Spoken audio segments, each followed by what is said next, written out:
Hello student, today we are going to discuss hydrogen peroxide. Hydrogen peroxide.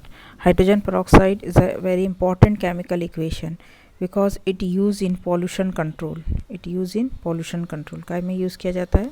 Pollution control treatment of domestic and industrial influence. अभी हम इसके uses देखेंगे. इसका uses बहुत broad है uses. देखिए इनका uses क्यों हम हाइड्रोजन पेरोक्साइड पढ़ क्यों रहे हैं? इसका रीज़न क्या है?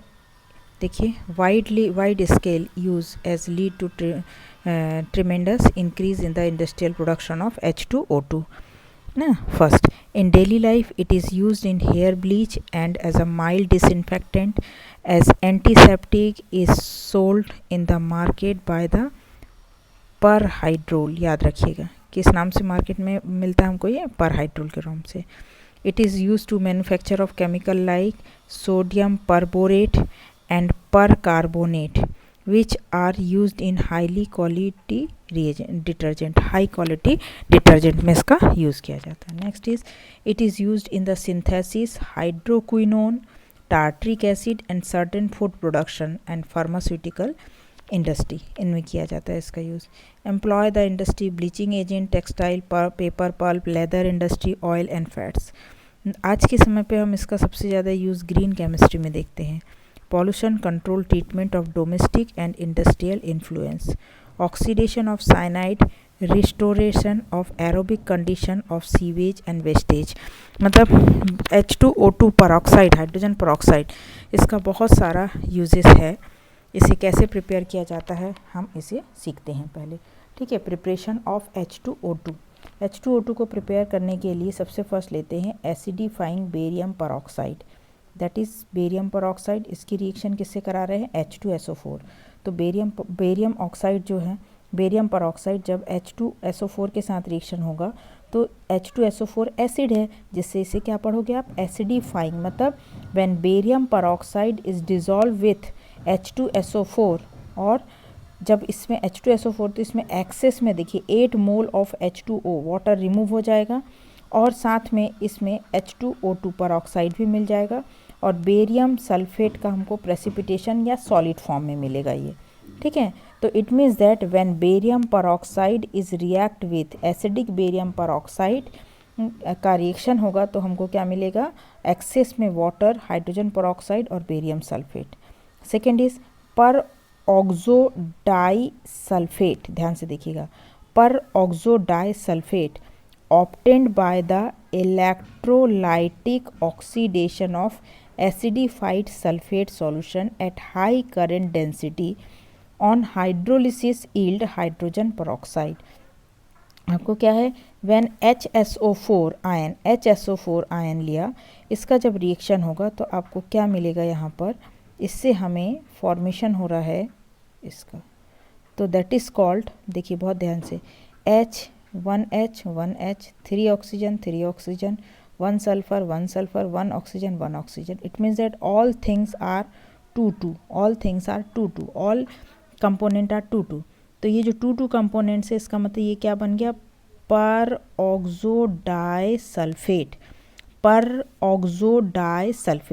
कब बना? जब इलेक्ट्रोलाइटिक हुआ किसका? Acidified sulphate. This is acidified sulfate. When acidified sulfate is electrolysis to produce peroxo disulfate, and peroxo disulfate का जब हाइड्रोलिसिस हुआ तो हमें मिला हाइड्रोजन पेरोक्साइड. क्या मिल गया? Hydrogen peroxide. Now use for the laboratory preparation of D2O. D2O को laboratory में कैसे प्रिपेयर किया जाता है? K2S2O8 पोटेशियम का ऑक्साइड, पोटेशियम सल्फर ऑक्साइड. इसका जब D2O के साथ रिएक्शन होता है तो KdSO4 ना, और D2O2 का फॉर्मेशन होता है. Next is industrially it is prepared by the auto oxidation of 2 alkyl anthraquinol. This is 2 alkyl anthraquinol. जब 2 alkyl एंथ्राक्विनोल के साथ इसका रिएक्शन होगा तो रिएक्शन के बाद हमें जो प्रोडक्ट मिलेगा वो प्रोडक्ट क्या होगा? Hydrogen peroxide. In case 1% H2O2 is formed, it is extracted with water and concentrated to 30% by mass. By distillation under reduced pressure, it can be further concentrated to approximate 85% by carefully distillation under low pressure. The remaining water can be frozen out to obtain pure H2O2. इसे frozen out कर लिया जाता है और H2O2 बना लिया जाता है. Next is physical property. H2O2 is almost colourless. First point बना लीजिए. इट इज़, इसका इंपॉर्टेंट पार्ट आपको यहाँ दिया हुआ है. देखिए मेल्टिंग पॉइंट इसका पेरोक्साइड का कितना होता है 273, boiling point 423, vapour pressure 1.9 mmHg, density होता है इसका 1.64. डेंसिटी लिक्विड डेंसिटी होती है इसकी, लिक्विड की डेंसिटी होती है वो सॉलिड का डेंसिटी है, लिक्विड का होता है 144. ठीक है. विस्कोसिटी 1.25, डाइलेक्ट्रिक कांस्टेंट 70.7 और इलेक्ट्रिकल कंडक्टिविटी 1.1 × 10⁸ होता है. ठीक. अब मार्केट में हम H2O2 को कैसे अवेलेबल कराएं, तो इसके लिए ये टेक्निक दी हुई है, मार्केट वाली टेक्निक, काफ़ी इंपॉर्टेंट टेक्निक है. H2O2 is miscible with water in all proportion and form a hydrated क्या बनाएगा, peroxide बनाता है. A 30% solution of H2O2 is marked as 100 volume hydrogen peroxide. It means that 1 liter of 30% H2O2 solution will give 100 volume of oxygen at STP. Madam क्या क्या लिखा है समझ में नहीं आया, ध्यान से सुनिए. देखिए क्या कह रहा है ये, यहाँ पर क्या बोला गया है आपसे कि इस चीज़ को समझने के लिए हम एक एग्जांपल लेते हैं कि calculate the strength of 10 volume solution of hydrogen peroxide. It means that when H2O2 is dissociated to form oxygen and O2. इसको बैलेंस कीजिए, बैलेंस करोगे तो आपके पास ऑक्सीजन कितने आ जाएंगे यहाँ पर. अगर हम इसे 2 से बैलेंस करते हैं तो इस तरह से होगा. इसका मतलब एक हाइड्रोजन पेरोक्साइड का मास निकालो जरा. हाइड्रोजन 1 × 2 + 16 × 2 = 32 + 2 = हो जाएगा आपका क्या 34. ठीक है. तो ये क्या हो जाएगा 2 × 34, इट मीन्स दैट 68 ग्राम और 22.4 litre at STP. 22.4 litre at STP. कितना वॉल्यूम कैलकुलेट करना है, 10 volume. It means that where 22.4 liter of oxygen at STP is produced from H2O2 68 ग्राम. तो 10 लीटर में कितना हो जाएगा, 10 लीटर में हो जाएगा 68 × 10/22.4, तो अप्रॉक्सीमेट 30.36 ग्राम, 30.36 ग्राम पर लीटर. तो ये इसका आंसर होगा. इसका मतलब 10 volume solution of hydrogen peroxide, 10 volume solution of hydrogen peroxide कितने में मिलेगा हमको, 30.36 ग्राम इसका स्ट्रेंथ होगा. ठीक. चलिए इसी पे नेक्स्ट पॉइंट और देखते हैं, काफ़ी इंपॉर्टेंट है ये भी. Hydrogen peroxide has non polar structure. जैसे वाटर को आप क्या देखते हो, वाटर का स्ट्रक्चर इस तरह से बनाते हैं अपन, या तो हम ऐसा बैंड स्ट्रक्चर बनाते हैं वाटर में. तो वाटर में ये लोन पेयर ऑफ इलेक्ट्रॉन होता है, लोन पेयर. इस पर पार्शियल नेगेटिव चार्ज होता है, इस पर इन दोनों में पार्शियल पॉजिटिव चार्ज होता है. ठीक है. इट मीन्स दैट ये पोलर कंडीशन देगा, but H2O2 is non polar molecule. Gaseous face में ये स्ट्रक्चर होता है और सॉलिड फेस में ये स्ट्रक्चर होता है. ये वेरी इंपॉर्टेंट क्वेश्चन में से होता है, इसलिए याद रखिएगा. तो डाइहेड्रल में एंगल इसका कितना होता है 111 और इसमें होता है इसका 90.2. इसका एक अप्रॉक्सीमेट ये एंगल याद रखिए, ये वाला एंगल याद रखिए. ठीक है. Now next is chemical property. Again वो most important topic. Chemical property act as oxidizing as well as reducing agent both in acidic और alkaline medium. So this is very important. आपसे लास्ट ईयर के paper उठा के देख लेंगे अगर आपके पास, नहीं तो यहाँ से प्रोवाइड कराया जाएगा आपको. तो तब देखिएगा आप इन क्वेश्चंस को कैसे पूछा है. जैसे ये केमिकल इक्वेशन लिख दिया गया है. अब इस केमिकल इक्वेशन में जहाँ पर इनके ट्रिक याद रखिए, जहाँ एसिडिक मीडियम होगा वो रिएक्टेंट में आपको एसिडिक मीडियम दिखाई देगा. रिएक्टेंट में एसिडिक मीडियम है, ये देखिए रिएक्टेंट में एसिडिक मीडियम है. और ये क्या है, ये बेसिक मीडियम, तो प्रोडक्ट में आपके पास क्या दिखाई देगा, OH का फॉर्मेशन। अब मैडम इसमें भी OH दिख रहा है आपको, ठीक है। हो सकता है इधर भी आ जाए, रिड्यूसिंग एक्शन है इसलिए ऐसा हो जाए, तो इस तरह से भी लिखा जा सकता है। यहाँ पर अगर हम इन केमिकल इक्वेशन को लेकर आते हैं, चलिए लिखिए इस केमिकल इक्वेशन को। कैसा लिखते हैं हम केमिकल इक्वेशन को? लिखते हैं 2Fe 2 positive ion plus 2H 1 positive ion gives rise to 2H2O to produce 2Fe 3 positive ion plus 2H2O।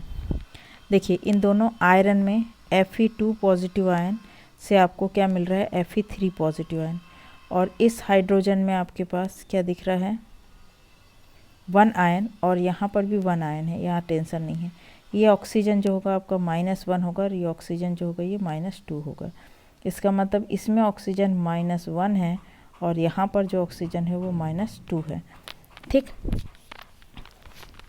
इस ऑक्सीजन ने 1 इलेक्ट्रॉन और गेन कर लिया और इसने 1 इलेक्ट्रॉन लॉस कर दिया, ठीक है। तो मतलब इस वाले पार्ट में ऑक्सीडेशन हो गया और इस वाले पार्ट में रिडक्शन हुआ, ठीक। It means that oxidising action, ये क्या था, एसिडिक मीडियम में ऑक्सीडाइजिंग एक्शन हो रहा है, और एसिडिक मीडियम में ही रिड्यूसिंग एक्शन होगा।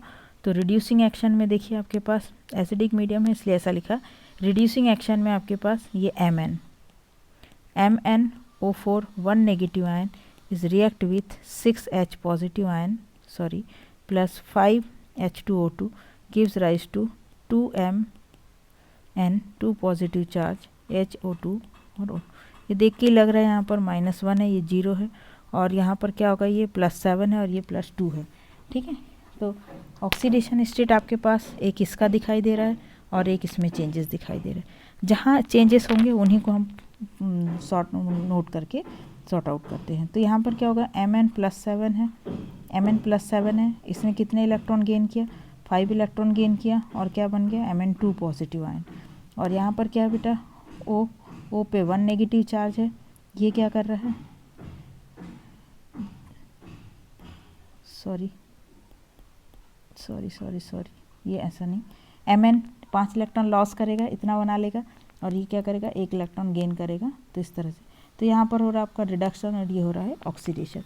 तो इस तरह से हम इसको कैलकुलेट कर सकते हैं कि ऑक्सीडेशन और रिडक्शन से हम ये पता कर सकते हैं कि इसमें H2O2 एक बार रिड्यूसिंग एजेंट के रूप में काम कर रहा है और एक बार ऑक्सीडाइजिंग एक्शन के रूप में काम कर रहा है। तो इससे ये प्रूफ होता है कि जो H2O2 है ये oxidising as well as reducing agent दोनों तरह से वर्क कर सकता है, ठीक है। Next is storage. तो H2O2 decompose slowly on explore to light, तो H2O2 डिकम्पोज होकर वाटर और O2 का फॉर्मेशन करेगा। ये केमिकल इक्वेशन भी एक टाइप का डिसप्रोपोर्शनेशन रिएक्शन है, बहुत ध्यान से देखिएगा। H2O2 जब H2 और O2 का फॉर्मेशन करता है, इसकी ऑक्सीडेशन स्टेट 0 होती है और इसकी ऑक्सीडेशन स्टेट माइनस होती है, इसकी ऑक्सीडेशन स्टेट -2 होती है, ठीक। ये रिएक्शन, ठीक। तो इसे कंटेनर में, किस कंटेनर में रखा जाता है, इसे रखा जाता है कैटालिटिक कंटेनर में, और इसका यूज़ किया जाता है। Urea can be added as stabiliser, याद रखिएगा, and keep dust always explosive in nature, ठीक है। एक्सप्लोजिव नेचर का होता है इसलिए ध्यान से किया जाता है। हैवी वाटर का फार्मूला D2O है। Extensively used as a moderator in nuclear reaction and exchange reaction for the study of reaction mechanism. It can be prepared by the exhaustive electrolysis of water और by product of some fertiliser industry. बहुत से fertiliser industry में इसका use किया जाता है। इन chemical equations को इसमें याद करके रख लीजिएगा, है ना।